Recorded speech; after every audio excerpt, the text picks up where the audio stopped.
இன்னைக்கு தேர்ஸ்டே பாபாவோட பிளெஸிங்ஸோட நமக்கு என்ன மெசேஜ் கொடுக்குறாருன்னு பார்க்கலாம். இந்த மெசேஜ் பார்க்குறவங்க எல்லாரும் கமெண்ட் செக்ஷனில் ஓம் சாய்ராம்னு டைப் பண்ணுங்கள். நமக்கு என்ன மெசேஜ் வந்திருக்குன்னா, சிலர்கிட்ட நீங்கள் பண்ணுன்னா சின்ன சின்ன மிஸ்டேக்ஸ்க்கு சாரி கேட்கணும்னு நினைக்கிறீங்க, ஆனால் அது முன் வந்து சாரி கேட்கறதுக்கு மனசு வரல.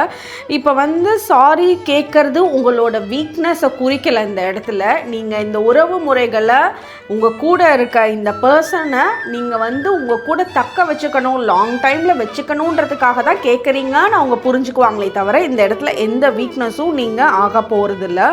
அதே மாதிரி உங்களுக்கு சில இடங்களில் போய் கேட்க முடியலை, நிறைய பெரிய பிரச்சனைகளாக இருக்குது, அதில் வந்து பேசுகிறதுக்கு கூட வாய்ப்பு இல்லை. அப்படின்ற பட்சத்தில் மட்டும் நீங்கள் இந்த ரெமிடியை நீங்கள் பாபா கிட்ட பண்ணுங்கள். அதாவது உங்களை நீங்கள் உங்களோட எல்லா பிரச்சனைகளையும் பாபா கிட்ட சரண்டர் பண்ணணும்.